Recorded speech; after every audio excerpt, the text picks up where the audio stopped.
My wife couldn't stop talking about Richard, her boss. I thought I was being paranoid until I found the deleted messages and hotel bookings under a fake name. But I didn't confront her. I played it smarter. 9 months after I vanished, she found me. I looked her in the eye and said, "I don't even know who you are.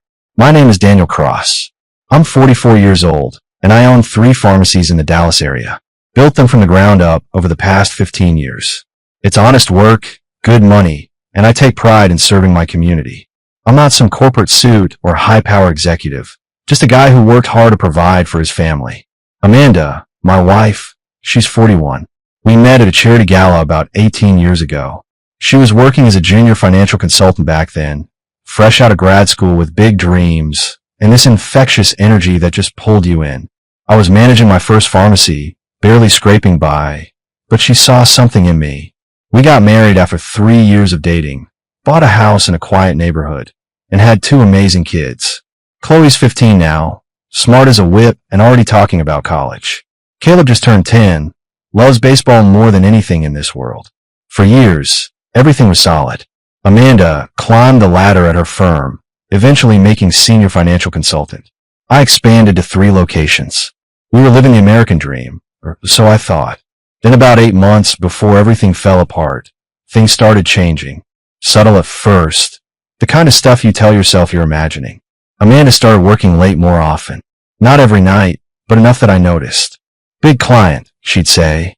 "Richard needs me to finish these projections." Richard Hayes, her boss, the senior partner at the firm. 50-something, divorced, one of those guys who still thinks he's in his 30s. She'd mentioned him before, but suddenly his name was everywhere. "Richard thinks we should restructure the portfolio. Richard has this innovative approach. Richard's taking the team to lunch." I try not to let it bother me. People respect their bosses, right? That's normal. But then she started dressing differently. New skirts, tighter blouses, heels she'd never worn to the office before. When I complimented her one morning, she barely looked up from her coffee. "Just felt like updating my wardrobe," she said flatly. The distance grew. She'd come home and head straight for the shower. She stopped asking about my day, stopped telling me about hers beyond surface-level stuff. Our conversations became transactional. "Can you pick up Caleb from practice? Did you pay the electric bill? I'll be late Thursday." Then came the phone thing. Amanda had never been secretive with her phone. For 16 years of marriage, it sat wherever she left it, kitchen counter, nightstand, couch. If it rang while she was busy, she'd ask me to check it. But that changed too. Suddenly the phone was always with her, always face down, always within arm's reach. She'd get texts and her whole face would light up. Then she'd see me watching and the smile would vanish. One night around midnight, I woke up to use the bathroom. Amanda wasn't in bed. I found her in the living room. Phone pressed to her ear, voice low. "No, he's asleep," she whispered. I stood there in the hallway, listening. She laughed softly at something, that intimate kind of laugh she used to save for me. When I walked in, she jumped. "I'll call you back," she said quickly, hanging up. "Couldn't sleep?" I asked. She forced a smile. "Just work stuff. Go back to bed." But it wasn't work stuff. Deep down, I already knew that. The next morning, Amanda acted like nothing had happened. She made breakfast, asked Chloe about her history project, reminded Caleb to pack his gym clothes. The perfect wife and mother routine. But I couldn't shake that midnight phone call from my mind. Over the next 2 weeks, I started paying closer attention. Amanda's schedule became a puzzle I needed to solve. She'd leave for work at 8, come home at 7 or 8 at night. "Client meetings," she'd say. "Richard needs these reports finished." Always Richard. Always some urgent project that couldn't wait. One evening, I decided to test something. "Hey, why don't we grab dinner Friday night?" I suggested. "Just us. Chloe can watch Caleb." Amanda hesitated, scrolling through her phone. "I can't. Richard scheduled a team dinner with a potential investor. On Friday night. Big opportunity," she said, not meeting my eyes. "I really need to be there." I nodded slowly. "Sure, no problem." That Friday, after she left wearing a black dress I'd never seen before, I did something I never thought I'd do. I opened the Find My Phone app on my iPad. We'd set up family sharing years ago for the kids, but it tracked all our devices. Amanda's that appeared downtown, but not at any restaurant I recognized. I zoomed in. She was at the Riverside Hotel. My stomach dropped. I sat there staring at that blue dot for 20 minutes. It didn't move. I told myself there could be a reasonable explanation. Maybe the restaurant was in the hotel. Maybe the meeting was in a conference room. But I knew better. She came home past 11 that night. Makeup smudged, hair slightly disheveled. How was dinner? I asked from the couch. Exhausting, she said, kicking off her heels. Richard talks business nonstop. I'm going to shower and crash. I watched her walk upstairs and felt something inside me harden. This wasn't just suspicion anymore. This was real. The next day, I called my old college buddy Cameron Foster. We had graduated together, stayed in touch over the years. He'd gone into IT security, one of those guys who could find anything digital if you gave him enough time. Cam, I need a favor, I said when he picked up, and it's not the kind I'm proud to ask for. What's going on, Danny? I took a breath. I think Amanda's cheating on me. I need to know for sure. There was silence on the other end, then a heavy sigh. You sure you want to go down this road, man? Sometimes ignorance is easier. I'm already down it, I said. I just need proof. Cameron paused. All right, but Danny, if we find something, there's no going back. I know, I said. That's exactly what I'm counting on. Cameron came over that Saturday while Amanda took the kids to Chloe's soccer game. He brought his laptop and a black duffel bag full of equipment that looked like something out of a spy movie. Cameron set up at my kitchen table. You know this is technically a gray area, right? I didn't hesitate. I don't care about gray areas anymore. I need to know what's happening in my own marriage. He nodded and got to work. First, he showed me how to access our phone records through the carrier's website. The pattern was immediate and damning. Multiple calls to the same number, usually late at night. Text messages sent and received at all hours. Cameron pulled up the number on a reverse lookup site. Richard Hayes, he read from the screen. That's her boss, right? My jaw tightened. Yeah, that's him. But the phone records were just the start. Cameron pulled out a small device. This is a data recovery tool. If Amanda deleted messages from her phone, they might still be in the cloud backup. You have access to her Apple ID. I did. She'd given it to me years ago when we set up the family sharing. Cameron connected to her account and started pulling files. This'll take about an hour. You might want to grab a beer or something. I couldn't drink. Couldn't eat. I just sat there watching the progress bar crawl across his screen, dreading what we'd find, but needing to see it. When the files finished downloading, Cameron's face went grim. Danny, you sure you want to see this? Show me. He turned the laptop toward me. There they were. Dozens of deleted text messages between Amanda and Richard. My eyes scanned through them, each one worse than the last. Dinner was amazing. You're amazing. I can't stop thinking about Thursday. When can I see you again? Tuesday. Same place. Daniel has a Rotary meeting. I felt like I'd been punched in the gut. My hands shook as I scrolled further. There were plans, coordinates for meetings, coded language that wasn't really coded at all. And then I found the one that made my blood run cold. Amanda had written that she felt terrible lying to me. Richard's response said I deserved to be happy, that he appreciated me more than I did. Amanda agreed, saying she just needed more time to figure things out. I pushed the laptop away and stood up, pacing the kitchen. Cameron watched me quietly, giving me space to process. There's more, he said finally. Hotel reservations. She's been booking rooms under a different name. I found confirmations in her email. How long? My voice came out barely above a whisper. Cameron checked the earliest message. Looks like it started about 6 months ago. 6 months. Half a year of lies, of coming home and kissing me goodnight, of sitting across from me at dinner like everything was normal. I felt sick. Cameron asked quietly, "What do you want to do?" I looked at him, and something shifted inside me. The hurt was there, sure, but beneath it was something harder, colder. Determination. I want copies of everything. Every message, every call log, every hotel reservation. And then I need to talk to a lawyer. Monday morning, I walked into the office of Vincent Shaw, the best divorce attorney in Dallas. Cameron had recommended him, said he was ruthless but fair, the kind of lawyer you wanted in your corner when everything was falling apart. Vincent was in his early 50s, gray hair, sharp suit, and eyes that missed nothing. He gestured for me to sit across from his massive oak desk. Cameron told me a bit about your situation, Vincent said. Walk me through it.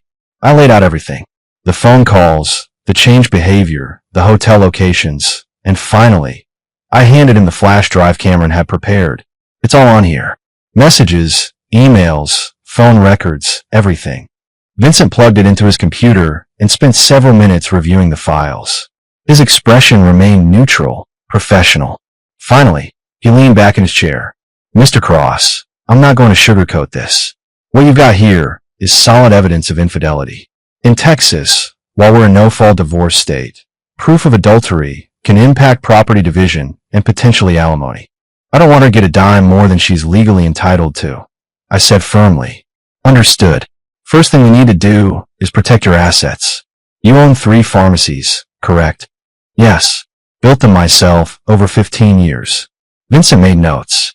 Any of them in both your names? 2 are solely under my name. One we purchased together 5 years ago. Good. We'll need a business valuation on all 3. Do you have a prenup? I shook my head. Didn't think I'd need one. Most people don't, but it's not a deal breaker. You mentioned you have joint bank accounts. 1 checking, 1 savings. Vincent leaned forward. Here's what you're going to do today. Go to your bank and withdraw exactly half of what's in those accounts. Not a penny more, not a penny less. Transfer it to a personal account in only your name. Remove her as an authorized user on any credit cards you hold. Won't that tip her off? Possibly, Vincent admitted. But if she catches wind of divorce proceedings and drains those accounts first, you'll be fighting uphill. We move now, move smart. I nodded, absorbing the information. Vincent continued. Next, I need you to document everything going forward. If she comes home late, note the time. If she lies about where she's been, write it down. Keep a journal, but keep it somewhere she won't find it. Maybe at work. I asked the question that had been weighing on me. What about the kids? Chloe's 15, Caleb's 10. How does custody work? Vincent's expression softened slightly. That's where it gets complicated. Texas tends to favor joint custody unless there's evidence of unfitness. The affair doesn't automatically disqualify her as a parent, but the court will consider the children's preferences, especially Chloe's given her age. That hit me hard. I'd have to share custody, watch my kids go back and forth between houses, split holidays. All because Amanda couldn't keep her vows. There's one more thing, Vincent said. At some point, you'll need to confront her. But not yet. Not until we have everything in place. When you do confront her, I want you to do it in a way that gives us maximum advantage. What do you mean? Vincent smiled, and it wasn't friendly. I mean we catch her red-handed. We make sure there's no room for denial. No way for her to spin this. You'll need patience, but trust me, it'll be worth it. I left Vincent's office with a plan and a renewed sense of purpose. Amanda thought she was being clever, thought she had everything under control. She had no idea what was coming. I followed Vincent's instructions to the letter. That afternoon, I walked into our bank and withdrew exactly half of everything in our joint accounts. $43,000 moved into a new personal account under only my name. I removed Amanda as an authorized user on my credit cards. The bank manager gave me a sympathetic look, like she'd seen this movie before and knew how it ended. At home, I started keeping a journal. Small notebook, kept it locked in my desk drawer at the pharmacy. Every time Amanda came home late, I noted the time. Every lie she told, I wrote it down. Thursday, claimed she was meeting a client for dinner. Her phone showed she was at the Riverside Hotel until 10:30. Friday, said she had to work through lunch. According to Find My Phone, she spent 2 hours at a restaurant across town. The hard part was acting normal, sitting across from her at dinner, asking about her day, pretending I didn't know she was lying through her teeth. Chloe noticed something was off one evening. Dad, you okay? She asked while we loaded the dishwasher. Yeah, sweetheart. Just tired from work. She studied my face. You and Mom seem weird lately. I forced a smile. We're fine. Don't worry about us. But Chloe was 15, not stupid. She knew something was wrong, even if she couldn't put her finger on it. Meanwhile, I kept watching Amanda's email. 2 weeks after my meeting with Vincent, I found what I was looking for. Another hotel reservation, this time for a Wednesday night. Same hotel, same fake name. She'd booked it for the following week. I called Vincent immediately. She's meeting him next Wednesday. Room 847 at the Riverside. Perfect, Vincent said. Here's what we're going to do. I'll have the divorce papers ready. You'll go to the hotel around 8 that evening. I want photographs if possible, witnesses if you can manage it. Then you hand her the papers. Clean, simple, devastating. What about Richard? Vincent's voice turned cold. I've already contacted his wife through a colleague. She'll be receiving her own set of documents and evidence. Let's just say Richard Hayes is about to have a very bad week. That news gave me more satisfaction than it probably should have. Richard thought he could destroy my family without consequences. He was about to learn otherwise. The days leading up to Wednesday crawled by. Amanda was in a good mood, humming while she got ready for work, smiling at her phone. She had no idea the trap was closing around her. Wednesday morning, she kissed me goodbye like always. Don't wait up tonight. Client dinner's probably going to run late. No problem, I said calmly. Have a good time.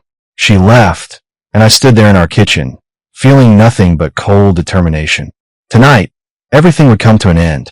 Wednesday evening, I told Chloe I had to run an errand. She was watching Caleb anyway. Both of them settled in for a movie night. I drove to the Riverside Hotel with Vincent's words echoing in my head. Clean, simple, devastating. I parked in the back lot and waited. At 7:45, Amanda's car pulled up. She checked her reflection in the rearview mirror, fixed her hair, then walked into the lobby wearing a dress I'd never seen before. 10 minutes later, Richard Hayes arrived in his Mercedes. He was tall, fit for his age, wearing an expensive suit. This was the man my wife chose over me. I waited another 15 minutes, then followed them inside. The lobby was busy with business travelers and tourists. I rode the elevator to the 8th floor, my heart pounding, but my resolve solid as steel. Room 847 was at the end of the hallway. I stood outside the door for a moment, listening. I could hear voices inside, laughter. My wife's laugh, the one she used to share with me. I pulled out my phone, opened the camera app, and knocked. The voices stopped. Footsteps approached. The door opened a few inches, and Amanda's face appeared. For a split second, she smiled, probably expecting room service. Then she saw me. Her face went white. Daniel. I didn't say anything, just pushed the door open wider and stepped inside. Richard was standing by the window, shirt untucked, tie loosened. The room reeked of betrayal. What are you doing here? Amanda's voice came out shaky. I reached into my jacket and pulled out the envelope Vincent had prepared. I came to deliver something. She stared at the envelope like it was a snake. Daniel, I can explain. Save it. I held the papers out to her. Divorce papers. It's all there. The evidence, the timeline, everything. Amanda's hands trembled as she took the envelope. Richard finally found his voice. Look, man, this isn't.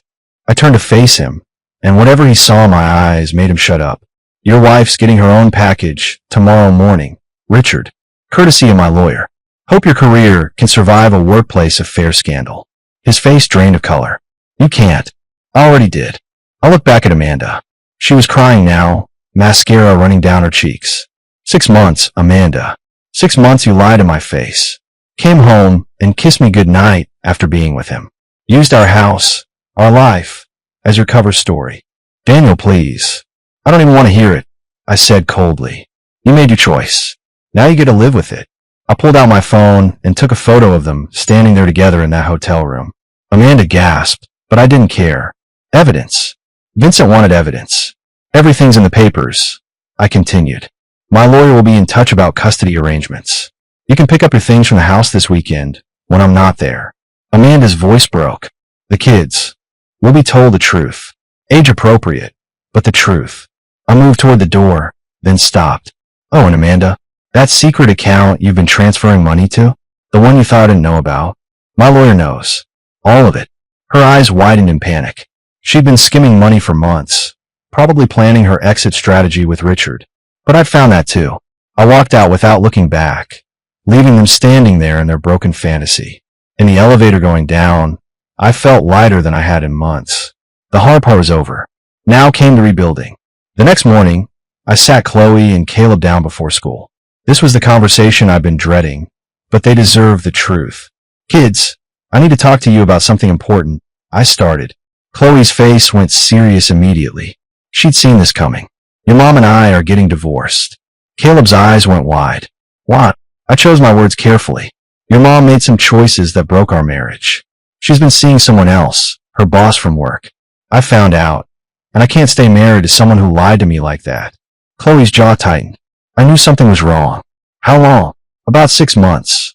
6 months. Chloe's voice rose. She's been lying to us for 6 months. Caleb started crying. I pulled him close. Hey, buddy, this isn't your fault. None of this is your fault. Your mom and I both love you very much. That's never going to change. But we won't all live together anymore, he asked through tears. No, I said honestly, but you'll still see both of us.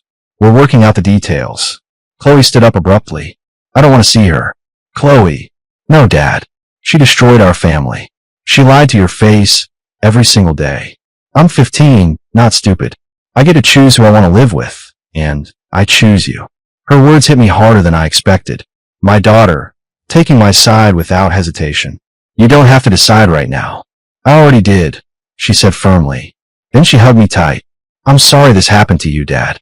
That afternoon, Amanda came to the house while I was at work. She packed her things and left her key on the kitchen counter. She tried calling me 17 times. I didn't answer once. By Friday, the news had spread. Richard Hayes had been placed on administrative leave from the financial firm, pending an investigation. Apparently, company policy strictly prohibited relationships between senior partners and subordinates. His wife had filed for divorce and taken their 2 kids to her parents' house in Austin. Amanda lost her job too. The firm couldn't keep her after the scandal broke. She destroyed her career along with our marriage. Vincent called with an update. Amanda's lawyer wants to negotiate. She's asking for spousal support and half of everything, including the pharmacies. I laughed bitterly. She can ask all she wants. That's what I told them. We've got proof of adultery and financial misconduct. She drained $15,000 from the joint account before you moved your half. Her lawyer knows they're fighting uphill. Within 2 weeks, we had a settlement. Amanda got the house, since I didn't want it anyway. Too many memories. I kept all 3 pharmacies, my retirement accounts, and primary custody of both kids. She'd get them every other weekend, if they wanted to go. Chloe had already made it clear she didn't. No alimony. No splitting my business. Amanda signed everything without a fight. She knew she'd lost. With the divorce filed and custody settled, I made a decision. I was leaving Dallas. Too many memories. Too many people who knew what happened. Too many chances of running into Amanda or Richard. I needed a fresh start. Cameron helped me line up a new position at a pharmaceutical company in Portland, Oregon. Better pay, better benefits, a chance to start over. I sold 2 of my pharmacies and kept one, hiring a manager to run it remotely. The money from the sales set me up comfortably for the future. Chloe was excited about the move. New school, new people, new everything. When do we leave? End of the month.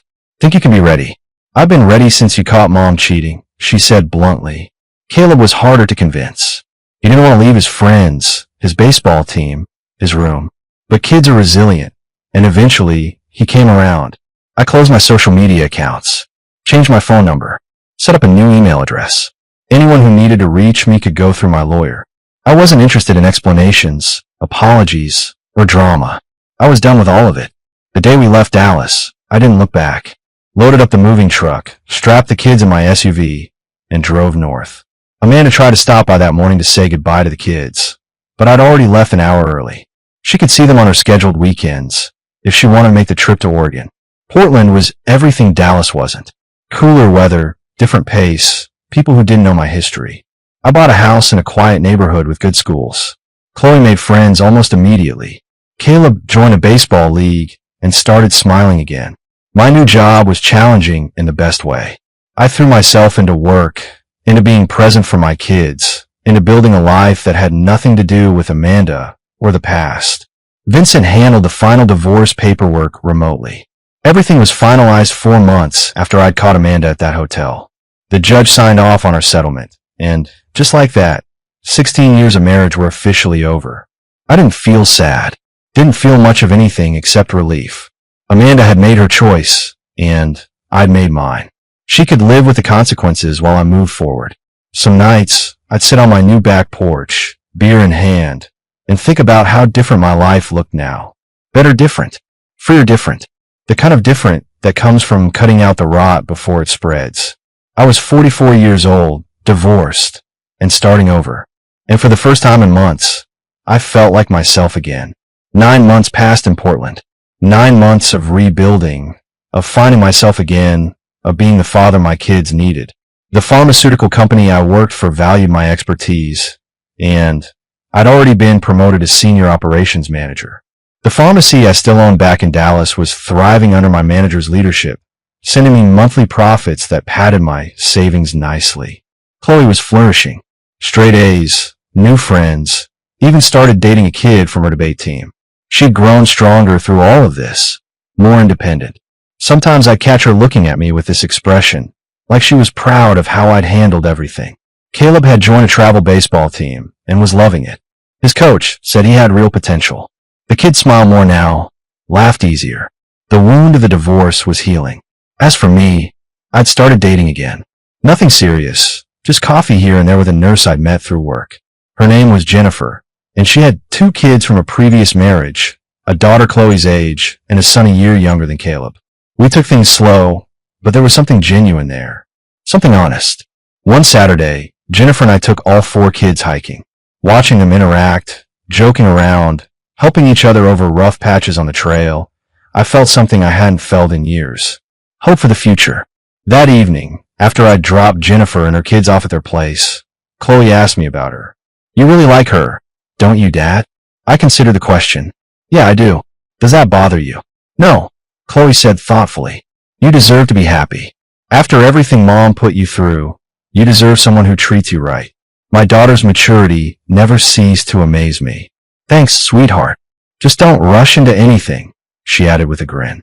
I'm not ready to call anyone stepmom yet. I laughed. Deal. Amanda had tried reaching out a few times through email. Long messages full of apologies and explanations I didn't read. Vincent forwarded them to me with brief notes. More of the same. Your call if you want to respond. I never did. There was nothing she could say that would change anything. The past was the past, and I was focused on the future.